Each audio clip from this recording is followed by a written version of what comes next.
Donc oui, on avait pensé parler de ça parce que j'ai souvent la question en conseil, bon bah j'ai un logiciel, comment je dois faire pour le valider, ou quand je vais auditer des sociétés, c'est quand même un point qu'on doit regarder, qui n'est pas nouveau en fait, mais qui revient un petit peu plus cette année, parce qu'il y a des petites nouveautés dans la nouvelle 13485, donc on insiste à chaque audit, et les fabricants sont souvent un petit peu embêtés sur ce point-là, sauf s'ils vendent depuis très longtemps aux États-Unis et qu'ils ont l'habitude, mais c'est quand même assez rare. Donc je vais parler des ERP aussi, des autres systèmes informatisés en général dans l'entreprise qui sont utilisés en production ou pour le système qualité. Donc déjà, je vais faire un petit rappel du contexte et après j'expliquerai une méthodologie pour faire ces validations. Donc le contexte actuel, il date de quand même au moins 30 ans, je pense, au niveau de la FDA. Cette petite phrase dans leur code, elle date de fin des années 70. Donc on doit valider tous les systèmes qui sont utilisés en production ou dans le système qualité. La FDA nous dit ça depuis très très longtemps. En plus, ils ont une petite partie 11 que tout le monde connaît si vous vendez aux États-Unis, qui concerne par exemple les signatures électroniques de vos systèmes, si vous utilisez des modules de signature électronique, si vous la traçabilité dans vos systèmes informatisés des opérateurs, qu'est-ce qu'ils font, à quel moment, est-ce qu'on peut tout tracer, etc. Donc ils ont des exigences quand même bien strictes depuis très longtemps, mais qui sont quand même assez dures à comprendre, à mettre en œuvre dans les entreprises, et au quotidien, c'est pas encore bien fait dans les entreprises. Et puis il y a le fait aussi que toutes les entreprises utilisent de plus en plus de logiciels. Donc au départ, il y avait peut-être que 1 ou 2 logiciels qui étaient validés comme ça dans les entreprises, puis maintenant il y en a des dizaines et des dizaines, donc ça représente un travail énorme dans les entreprises. Dans la nouvelle version de la 13485, on a toujours cette phrase qui n'est pas nouvelle, donc j'ai quand même remis, que l'organisme doit documenter des procédures pour la validation des applications logicielles utilisées en production et dans le cadre des prestations de services. Donc on devait déjà avoir une procédure dans notre entreprise qui parle de la validation des logiciels. Est-ce que tout le monde en a déjà une procédure qui parle de ça? Oui? Oui, bon, il y a quelques mains, pas beaucoup. Et on la voit pas souvent, cette procédure en audit. Donc, ou alors elle existe, mais elle est très vieille, elle n'est jamais lue, elle n'est pas mise à jour. Donc déjà, il faut normalement avoir une procédure. Et puis, tous ces logiciels, toutes ces applications, elles doivent être validées avant leur première utilisation. Ça, on dit c'est logique. Mais en fait, en général, on ne l'a pas fait parce qu'on avait tout un tas de logiciels et quand on a vu cette exigence, ils étaient déjà tous dans l'entreprise. Donc on ne les a jamais validés. Et puis maintenant, on se dit qu'est-ce que je dois faire. Et puis, alors ça, c'est un petit peu ce qui est nouveau dans la nouvelle 13000. Dans tous les chapitres, ils ont mis cette phrase « Tous vos efforts doivent être proportionnés au risque ».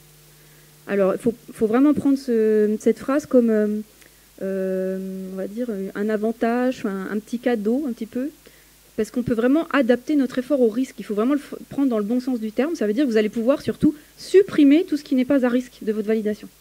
Il faut bien essayer de comprendre ça, parce qu'on va passer un petit peu de temps sur le risque dans la méthode au départ, mais derrière, on va avoir beaucoup moins de choses à documenter. Donc ça vaut vraiment le coup de s'intéresser à cette histoire de proportion par rapport au risque.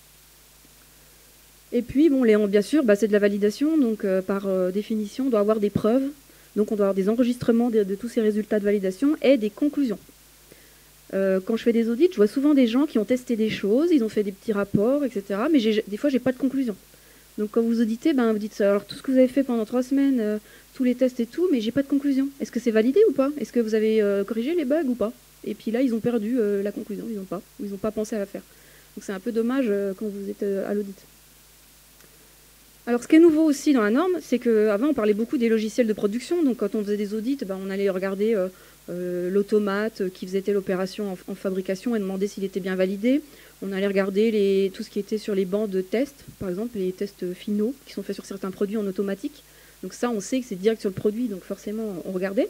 Maintenant, on va aussi regarder tout ce qui est utilisé dans le système de management de la qualité, tous les logiciels qui sont utilisés dans les SMQ qui peuvent avoir un impact. Ils sont concernés donc maintenant dans cette exigence de validation. Donc ça, c'est nouveau dans la 13485. Et puis aussi tout ce qui est logiciel qui est utilisé pour la surveillance et la mesure. Donc ça, c'est quelque chose qu'on trouve dans le 7.6. Donc ça aussi, c'est une nouvelle exigence de la 13000. Donc c'est pour ça que c'est une question qui revient, parce qu'on commence à avoir validation logicielle dans plusieurs paragraphes de la norme. Donc on se dit, il y a bien un auditeur qui va me poser la question, là, et est-ce que je suis vraiment conforme? Alors qu'est-ce qui tombe là-dedans? Donc bien sûr, tous les logiciels qui sont sur les équipements de production, ils peuvent tomber là-dedans. Tous les logiciels qui sont sur des équipements de test, le contrôle final, on regarde tout le temps. Pratiquement. Alors bien sûr, les ERP, donc on va en reparler un petit peu plus tard, mais ça fait vraiment peur aux entreprises parce que c'est des gros logiciels avec plein de modules qui servent à plein de choses, qui sont recoupés dans plein d'endroits d'entreprise. Donc on ne sait pas trop par quel bout les prendre pour les valider. Les logiciels, donc du coup maintenant de gestion de documents, de gestion d'enregistrement, de gestion de réclat, de gestion des CAPA, enfin, tout ce qui est dans votre SMQ et qui peut avoir un impact au final sur la sécurité de vos produits. Alors les logiciels de gestion du SAV, ça on peut dire que c'est un petit peu comme de la production parce que ça touche directement le produit. Par exemple quand on fait des petits logiciels maison pour faire des fiches d'intervention, parce qu'on a envie de tout informatiser, quand on a beaucoup de retours. Moi je travaille en électromédical donc on a souvent de SAV. Et souvent, il y a des petits logiciels maison ou alors des modules de notre ERP qui permettent de faire le SAV et on se pose pas vraiment les mêmes questions que si c'était de la prod. Alors qu'en fait, on démonte les appareils, on remet des choses, on relibère, etc. Donc c'est comme de la production. Et puis tout ce qui permet de gérer les équipements de mesure, les instruments de mesure, les dispositifs, tout ce qui est infrastructure, vos flux laminaires, la gestion des contrôles, toutes ces choses-là. J'ai déjà audité des CRO aussi qui ont des logiciels énormes de suivi clinique qu'ils ont développés eux-mêmes en intra et qu'ils n'ont pas validés. Et dedans, ils mettent toutes les données des reports cliniques qu'ils font pour les investigations cliniques. Donc c'est un petit peu embêtant. Si on a toutes les données de l'étude clinique qui sont dans un logiciel qui n'est pas validé, est-ce qu'il ne peut pas y avoir, parce qu'ils font des stats derrière sur toutes ces études, est-ce qu'il peut pas y avoir des bugs et que ça fausse l'étude clinique d'un classe 3 où vous payez 500 000 € votre CRO pour qu'il vous fasse l'étude ou 1 million d'euros pendant 3 ans et son logiciel n'est pas validé.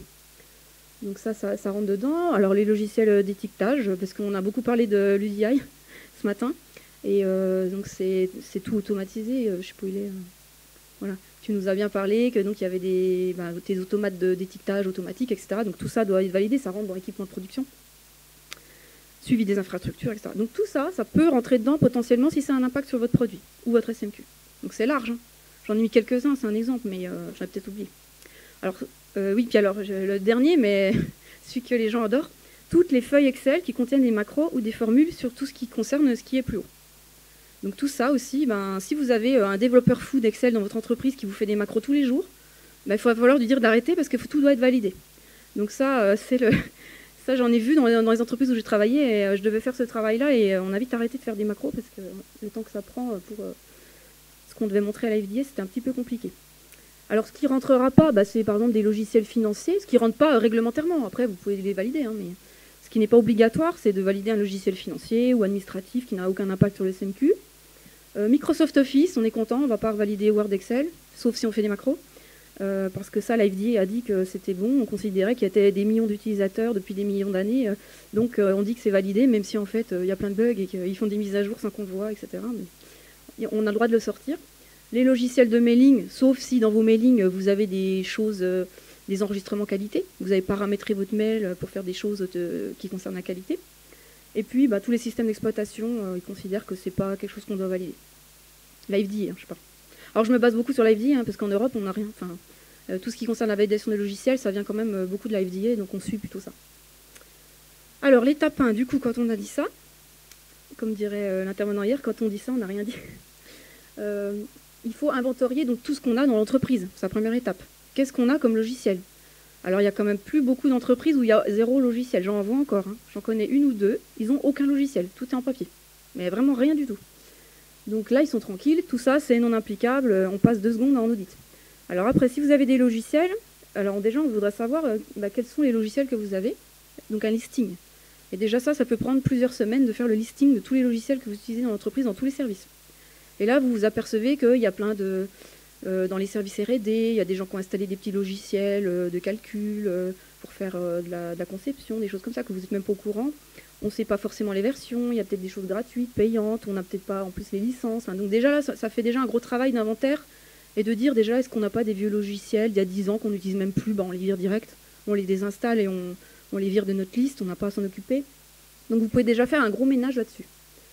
Ensuite, une fois que vous avez fait cette liste, est-ce que ce logiciel est utilisé pour la production et est-ce qu'il peut affecter la conformité de mon produit ou est-ce qu'il peut affecter mon système de management de la qualité? Donc ça veut dire que dans tous vos logiciels que vous utilisez, il y en a plein aussi qui n'affectent pas le produit ou le SMQ. Donc ceux-là, on les écarte. Donc ce travail-là, il est vraiment important et moi franchement, je ne le vois pas beaucoup ce travail-là dans les entreprises. Les gens sont focalisés sur leur ERP. Et ils disent, il faut que je valide mon ERP. Mais déjà, non, il peut y avoir d'autres choses. Et dans l'ERP, il n'y a pas tout non plus à valider. Et puis après, donc, en fonction de ce qui reste dans votre shortlist, donc là, il y en a souvent plus beaucoup quand même, on va classifier. On va dire, parce que vous vous rappelez, il y a la petite phrase, il faut valider, nos efforts doivent dépendre du risque. Donc on peut dire, on a des logiciels effectivement qui ont un impact, mais mineur, ou un impact majeur sur mon produit, ou moyen. Donc là, il faut mettre des critères de classification. Donc il faut faire en gros une analyse de risque. Donc on fait une analyse de risque, alors on regarde chaque logiciel par rapport à la conformité du produit. S'il a un bug, qu'est-ce qui peut se passer? Est-ce qu'on n'a pas d'autres moyens de contrôle de risque par rapport à un bug sur ce logiciel? Est-ce qu'on a des autres choses en entreprise qui font que finalement il n'est pas tant en risque que ça? Généralement dans les ERP, il y a des gens qui sont tout informatisés, eux, ces risques majeurs sur la traçabilité par exemple. Mais il y a des gens, ils ont gardé le papier dans les ateliers. Et ils ont aussi un ERP. Donc ils ont les deux. Donc si vous avez tout en papier et vous avez quand même un ERP, alors si vous faites confiance à votre ERP pour plein d'opérations de traçage, il faudra quand même peut-être valider ce module.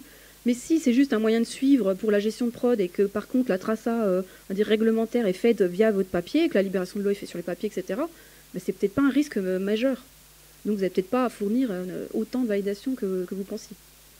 Donc il faut vraiment faire cette analyse de risque par rapport à la conformité du produit, par rapport à la conformité des équipements ou des infrastructures qu'on contrôle avec notre logiciel ou qu'on supporte. Et donc à chaque fois penser quel est le risque patient. Il faut vraiment le bon sens. Hier on disait le bon sens. Quel est le risque si j'ai un problème dans mon logiciel, si je perds ces données, si quelqu'un accède à ce logiciel alors qu'il n'a pas le droit? Quel est le risque sur le patient, sur le produit? Tout le temps. Et donc cette analyse de risque, il faut l'écrire. Donc on va faire ce travail. Alors j'ai mis, vous pouvez utiliser une méthode AMDEC, vous pouvez utiliser votre procédure de gestion des risques entreprise. Il n'y a pas besoin de réinventer une nouvelle façon de faire des analyses de risque. C'est la même analyse de risque que vous faites sur tous vos procédés, sauf que là, vous allez la faire sur des logiciels. Et vous faites une équipe pluridisciplinaire. Alors là, il y aura peut-être l'IT, il y aura peut-être les utilisateurs clés de chaque logiciel que vous allez mettre dans votre liste, et puis la qualité réglementaire en support. Et vous faites cette analyse de risque.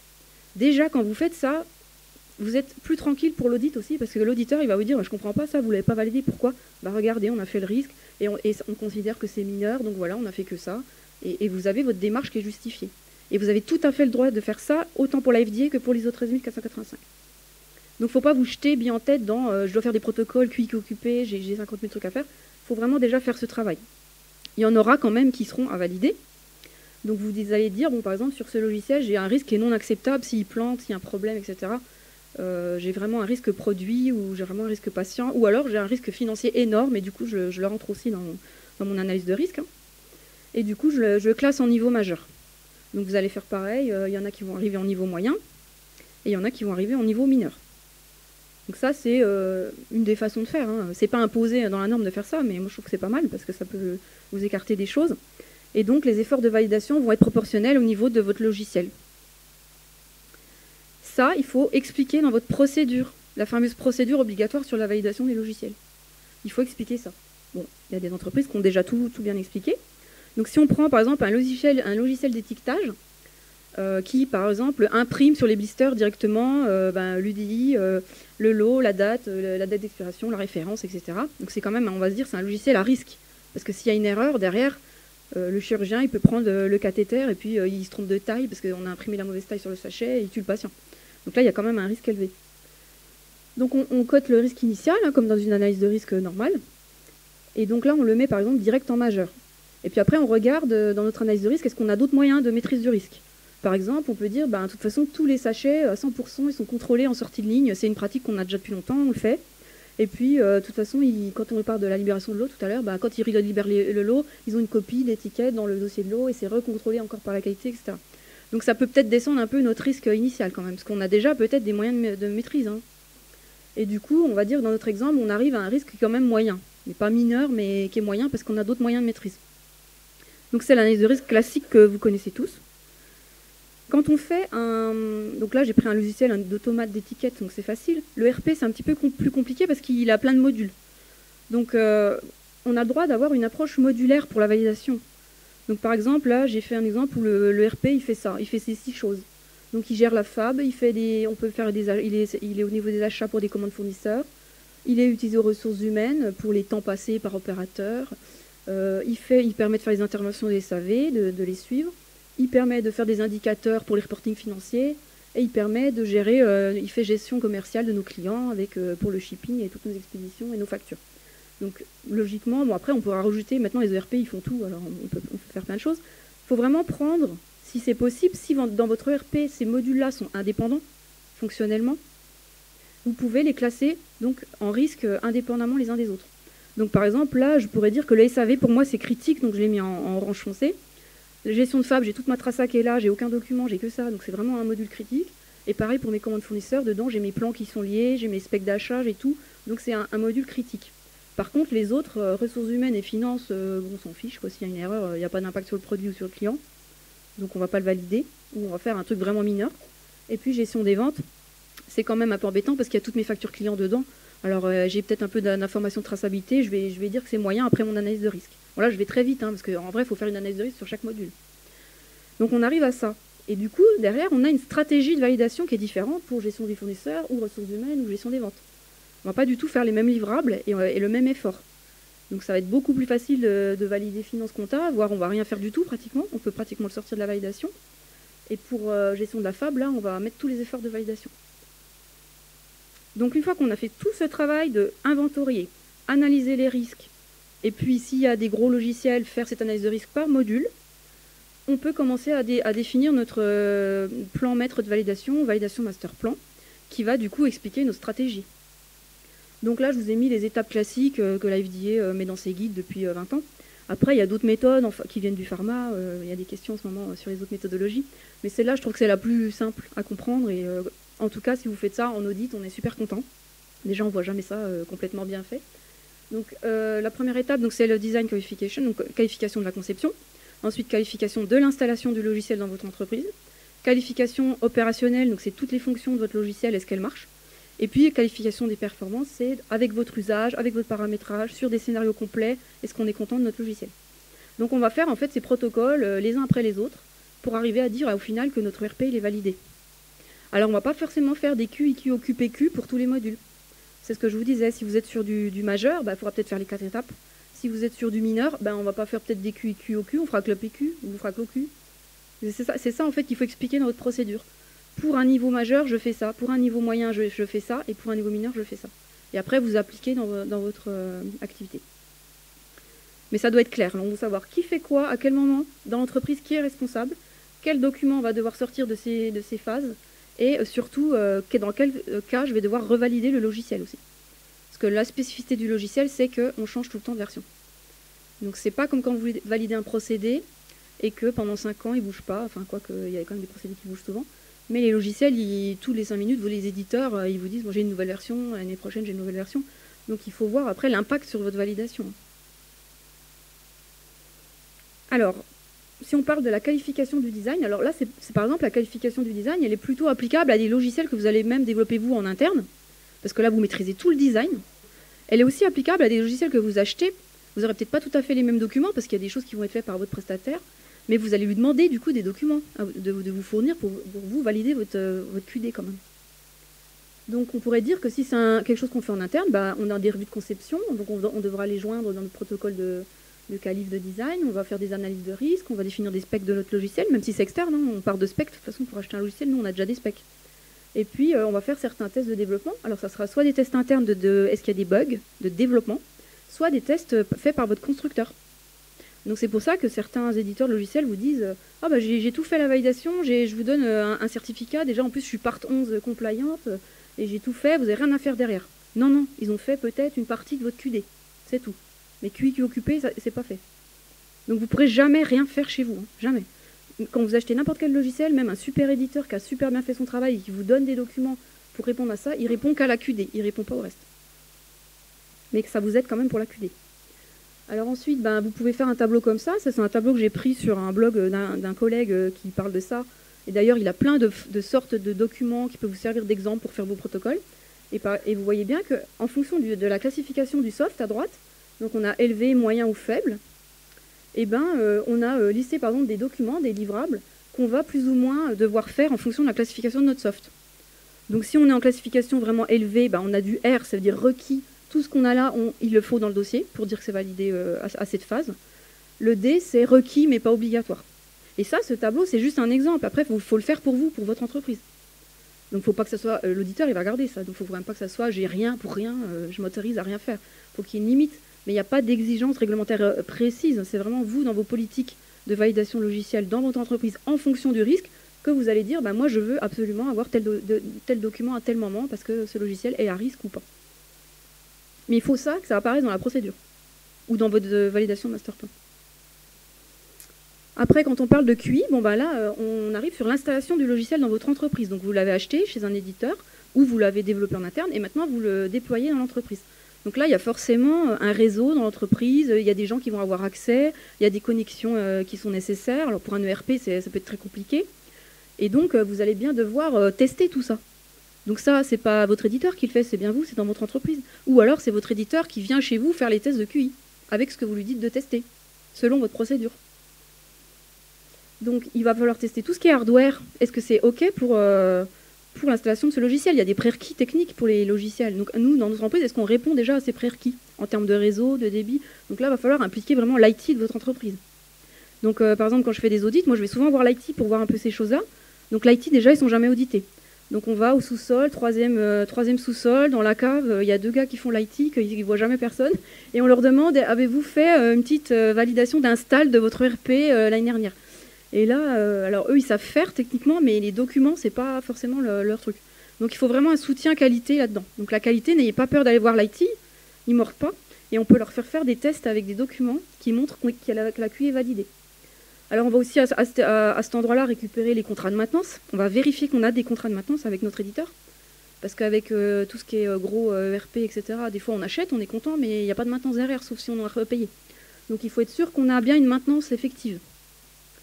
Que tout est bien paramétré dans l'entreprise, parce que alors, les ERP, c'est que du paramétrage, hein, il y a une phase de paramétrage énorme. Qu'on a bien tous les documents du soft, est-ce qu'on a bien la notice, les manuels à jour, avec la version qu'on a?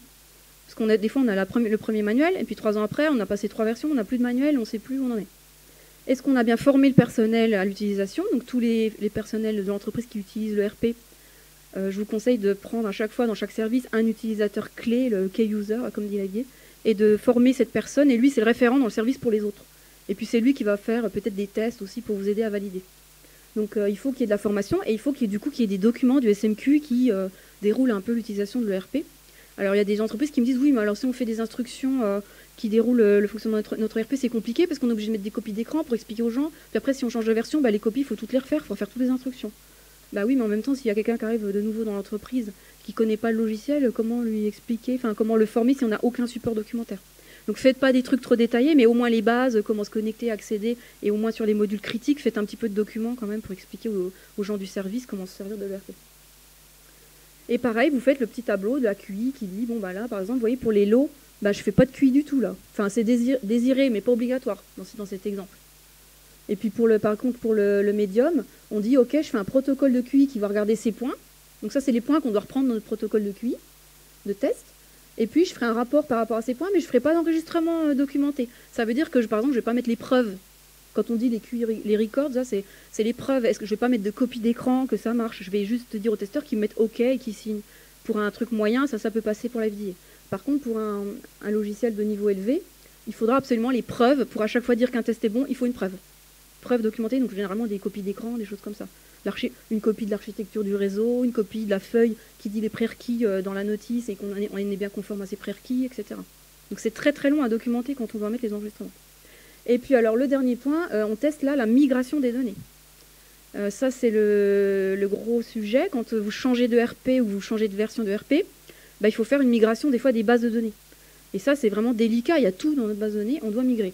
Alors les gens le font souvent avec précaution, ils font une base de données test, ils migrent, etc. Mais souvent ils ne documentent pas. Et on n'a pas de preuve que ça a été fait correctement et que c'est valide et qu'on peut utiliser pour la production. Donc vraiment, tout ce qui est migration de données, il faut bien le documenter. Alors ensuite, une fois qu'on a fait ça, on sait que c'est bien installé, que normalement ça doit fonctionner, on va faire notre qualification opérationnelle. Et là, on rentre vraiment dans les fonctions du logiciel. Pour l'instant, on n'avait pas vu les fonctions du logiciel, hein, c'était juste de l'install. Et là, on va regarder toutes les fonctions, est-ce qu'elles marchent? Donc là, on peut se baser aussi un petit peu sur la qualification du design du fabricant initial, s'il nous a fourni un certain nombre de tests. Mais de toute façon, on doit retester, parce que c'est dans notre environnement, dans notre entreprise, avec notre nombre de connexions, avec tel utilisateur, etc. Donc on ne peut pas se suffire des documents de l'éditeur. Donc on reteste, et surtout, on fait ce qu'on appelle des pires cas, ou en mode dégradé. Par exemple, s'il y a un champ dans lequel on doit remplir un numéro de lot, si là-dedans il y a 14 digits, on va en mettre 16 pour voir ce qu'il fait. Et comment il réagit, le RP. On va en mettre 12 pour voir s'il nous met une erreur. On teste toutes les alarmes, des choses comme ça, sur les points critiques. Hein. Parce que là, on peut aller très très très loin. Il y a des gens qui me disent, mais alors dans mon ERP, j'ai 150 pages différentes avec 10 000 champs et je dois tester tous mes champs, etc. Non, pareil, risque. Qu'est-ce qu'on teste? Qu'est-ce qui est à risque? Et qu'est-ce qui est vraiment important pour nous s'il y a un bug? Donc on va se concentrer là-dessus. Alors il faut quand même faire un certain nombre de tests. Hein. Je ne dis pas que ça prend 1 heure, mais...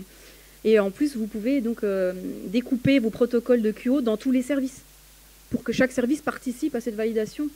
Alors généralement, il n'y a pas un ingénieur validation d'entreprise qui fait tout ce travail. C'est plutôt des utilisateurs dans toute entreprise qui vont faire une phase un peu de test et qui vont documenter comme ça. Et il y a une personne d'entreprise qui doit récupérer tous ces documents pour consolider sa QO. Donc on fait des worst case. Donc là, ça vient de l'analyse de risque. Hein. On est en groupe et on se dit qu'est-ce qu'on pourrait faire pour pouvoir vraiment tester à fond le logiciel. Et on a des idées de test. En général, les gens ont beaucoup d'idées.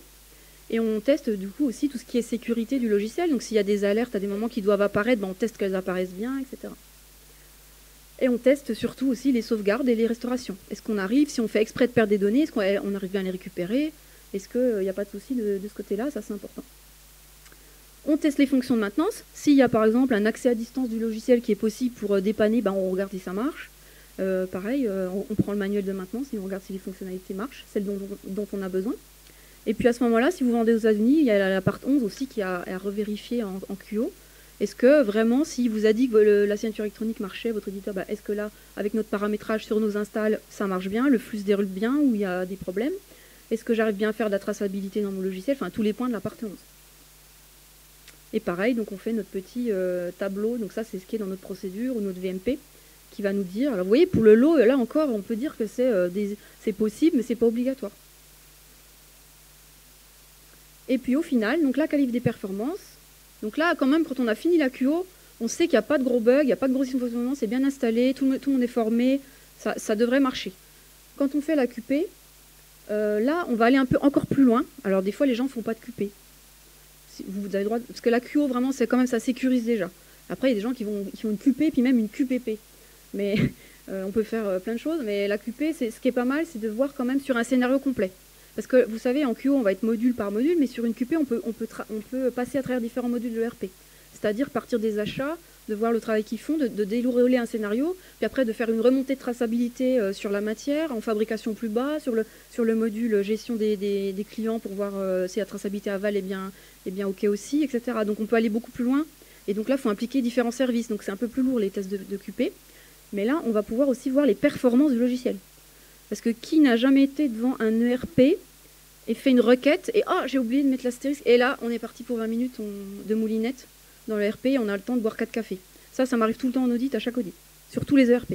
Donc ça veut dire qu'il y a quand même des fois des lenteurs, des choses comme ça qui peuvent perturber l'activité. Donc là, vous pouvez le voir en QP. C'est pas forcément grave au niveau conformité, mais ça peut être embêtant dans un travail de tous les jours et c'est quand même un moyen de voir un peu la performance de vos logiciels. Donc on fait des scénarios complets qui peuvent être faits, donc aussi qui vont tester aussi la variabilité interopérateur aussi. Parce que là, vous pouvez prendre d'autres testeurs que les key users pour voir aussi s'il n'y a pas ça qui joue. Pareil, donc là, il faut définir qu'est-ce qui est requis chez vous. Donc là, vous voyez, là, ce tableau-là dit que pour les lots, on ne fera pas de QP. On a tout à fait le droit de dire que pour un risque mineur, on ne fait pas du tout de QP. Et puis par contre, on va quand même, pour les bas risques, remonter tout ce qui se passe quand il y a un bug qui sort. Quoi. On va quand même le récolter. On va mettre ça dans notre base de bugs, mais on ne fera pas de QP. Alors, juste la réalisation des tests. Je vous ai déjà un petit peu parlé. Déjà, c'est sûr, il faut un testeur indépendant. Donc ça ne peut pas être celui qui développe, qui teste, pour plusieurs raisons, je vous explique après. Et puis, le problème dans les entreprises, surtout dans les PME, c'est qu'il n'y a pas de personnes dédiées à ce travail. Donc c'est pour ça que ça fait plusieurs années aussi que ce truc-là, il traîne. C'est parce qu'il y a tellement de logiciels dans les entreprises et il y a tellement peu de ressources pour s'occuper de ça. Et puis les gens sont quand même focalisés sur la production et tous les automates en production qui ont intégré des logiciels. Le RP, c'est pas ce qui est passé en premier. Et en plus, souvent, le RP, on l'a acheté, donc on fait confiance à l'éditeur. Mais quand même, c'est requis. Donc il faut vraiment que vous ayez une stratégie. Qui va tester dans l'entreprise? Ça prend du temps de faire tous ces tests. Donc est-ce que les gens sont d'accord dans chaque service de faire ça, en plus de leur travail, le soir, pendant 2 heures, de faire des tests? Je suis pas sûre. Il faut que la direction se pose la question, parce que ça devient quand même un problème, parce que c'est quand même requis en audit, il y a des non-conformités là-dessus, de plus en plus. Il faut quand même y répondre, alors il faut trouver une stratégie. Juste pour l'anecdote, moi je travaillais dans une entreprise où je faisais ça. Au début, on a fait l'inventaire, on a sorti ce qu'on devait sortir, on a fait la classification des risques. J'étais toute seule à faire ce travail. On a fait le planning, Donc on a fait ce que tu disais ce matin, un petit planning projet pour se dire, bon, finalement, il y a 3 tests à faire sur le logiciel, c'est pas trop long. Et en fait, on s'est aperçu qu'il y avait 10 ans de travail si j'étais toute seule à faire ça dans l'entreprise. Parce que c'était une entreprise de 600 personnes, il y avait 70, 100 logiciels, et toute seule, j'aurais mis 10 ans. Donc quand ils ont vu ça, la direction, ils ont embauché 5 personnes. Donc c'était une grosse entreprise. En PME, on ne peut pas faire ça, donc il faut plutôt réduire le nombre de logiciels. Et avoir une stratégie vraiment décroissante en fonction du risque. Il faut le faire en environnement représentatif. Donc c'est pas sur un petit PC dans une salle, on installe le logiciel, puis on fait nos petits tests. Il faut vraiment que ça soit sur la base de données de l'entreprise, mais sans risque de corrompre les vraies données de l'entreprise. Donc il faut dupliquer l'environnement. Donc ça, c'est l'IT, il faut qu'ils aient des moyens, il faut qu'ils aient des serveurs. Ça, ils vous expliqueront très bien, les gens de l'IT, ce qu'il faut pour avoir un environnement représentatif. Il faut former les testeurs à la documentation, parce qu'il y a plein de gens, ils veulent bien faire le testeur, mais ils n'ont pas envie d'écrire. Alors ils testent, ils adorent tester les worst case et tout, mais ils n'aiment pas documenter, parce que c'est ça qui prend du temps et c'est ça qui est embêtant. Donc il faut vraiment leur donner des protocoles. Je vous dis, dans le blog de Cyril, il a plein d'exemples de tableaux de tests qui sont assez faciles à remplir. Et ça, vous donnez ça à un testeur, et après, lui, il met OK, et puis après, s'il doit mettre des preuves, il faut bien expliquer comment mettre les preuves derrière. Sinon, il faut tout refaire, ça sert à rien, vous ne pouvez pas le valoriser en audit, hein, c'est dommage, c'est du temps perdu. Et donc, il ne faut pas que le testeur soit le développeur, parce que vous voyez, dans ce schéma, ça, je le vois souvent, parce que mon mari a une entreprise d'édition de logiciels, et moi, je faisais beaucoup de tests pour l'aider, et à chaque fois, je disais, non, il y a un bug, ça va pas, moi, je vois 3 barres. Et j'allais voir le développeur avec ma liste de bugs, et il me disait, mais non, c'est n'importe quoi, moi j'ai développé 4 barres, tu peux pas en voir 3. Parce que lui, dans sa tête, dans son code, dans son type de développement, il avait développé 4 barres. Mais moi, en tant qu'utilisatrice, j'en voyais 3. Et on avait les 2 raisons, en fait.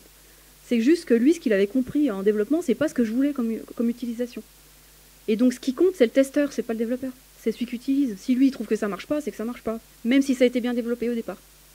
Donc, il faut vraiment une indépendance, c'est hyper important. Alors, tout ce qui est, on appelle les déviations, donc tout ce qui est non conforme, hein, tout ce que vous avez trouvé comme problème en faisant tous ces tests. Alors, on en trouve plein, des problèmes. Hein. Ça n'est jamais arrivé de faire ça sans trouver de problème, même si c'est un super éditeur qui vous a vendu le RP, etc. Il y a toujours plein de problèmes. Donc, après, il faut pareil, il y en a tellement de bugs, de problèmes, qu'on ne peut pas tous les traiter. Donc, il faut les enregistrer, faire une analyse de cause, et puis voir si on fait une action ou si on garde le problème et qu'on vit avec. Donc ça, il faut, dans votre procédure, que vous expliquiez qu'est-ce qui sera un problème mineur, qu'est-ce qui sera un problème aussi critique qu'il faudra absolument résoudre avant d'utiliser dans la vraie vie, et qu'est-ce qu'on va garder comme type de problème et on vit avec. Des bugs, on en a tout le temps. À chaque fois, on doit se poser la question, est-ce qu'on refait les tests du coup, après correction? Est-ce qu'il y a des tests de régression à faire? Est-ce que je refais toute la QO? Je refais toute la validation complète? Ou je fais juste quelques petits tests de debug? Donc ça, c'est tout un travail aussi d'analyse. Donc concernant la criticité des déviations, ça c'est un petit schéma que je trouve drôle, mais dans le monde des développeurs, c'est souvent comme ça. Quand vous avez un petit bug de rien du tout, en général, tout le monde s'en fout, et vous êtes là, oh, j'ai un bug, bon, vous l'écrivez dans votre rapport. Et plus le bug est critique, plus il y a des gens qui viennent vers votre bureau pour regarder le bug. Et quand vous avez tout le service qui vient voir le bug sur le RP que vous avez trouvé, là, ils vous disent, oui, alors là, c'est vraiment grave, on ne peut plus l'utiliser, c'est catastrophique, etc. Donc là, j'ai mis, par exemple, il y a 5 niveaux de criticité de bug. Mais vous pouvez en avoir que 3, que 4, à vous de définir ce que vous voulez mettre dans votre entreprise. Et surtout, vous avez le droit de dire après, par exemple, tous les bugs mineurs, bon, je m'en fiche, je ne les traite pas, quoi. Je sais, je les connais, mais j'ai le droit de les accepter. Il n'y a pas d'impact sur le produit. Toujours pareil, analyse de risque, est-ce qu'il y a un impact? Oui, non. Est-ce que quand j'appuie sur ce bouton-là, ça m'ouvre une fenêtre, c'est pas celle que je voudrais, mais j'arrive à la récupérer autrement? Bon, c'est pas hyper grave, quoi. C'est un petit problème de performance, mais pas un problème critique. Voilà.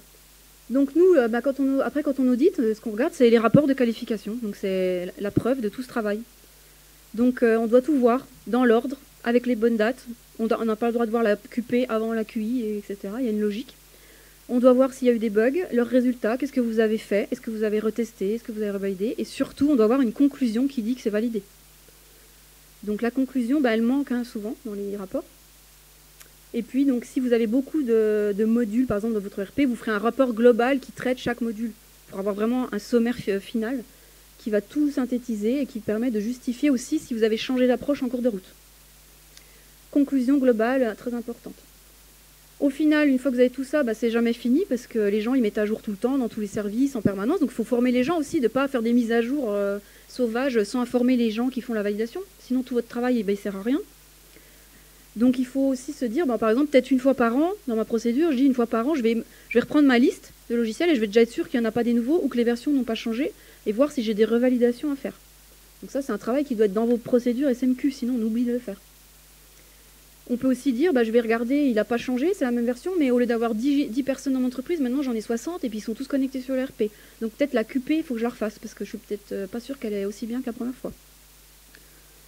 L'impact des mises à jour aussi. Et puis, chaque fois, l'impact sur la validation initiale, comme tous les change control. Donc on peut faire une revalidation partielle, complète, etc. Et on doit bien sûr tout réenregistrer. Voilà. Donc c'est pas très compliqué au niveau théorique, en fait, la validation des logiciels. C'est quand même beaucoup de travail dans les entreprises de documenter tout ça. Et surtout, prenez un peu de temps pour faire la première étape, quoi. Lister, inventorier et analyser les risques. Et déjà, vous allez en sortir pas mal. Et après, par contre, ce qui restera en critique, il faudra vraiment appliquer au moins cette méthode qui est la plus simple que je connaisse. Après, il y a des autres méthodes encore plus détaillées. Donc, c'est-à-dire faire un plan maître, les qualifications, des rapports de validation et définir si vous revalidez ou pas. Et tout ça chapeauté par votre procédure. Voilà. Donc, si vous avez des questions.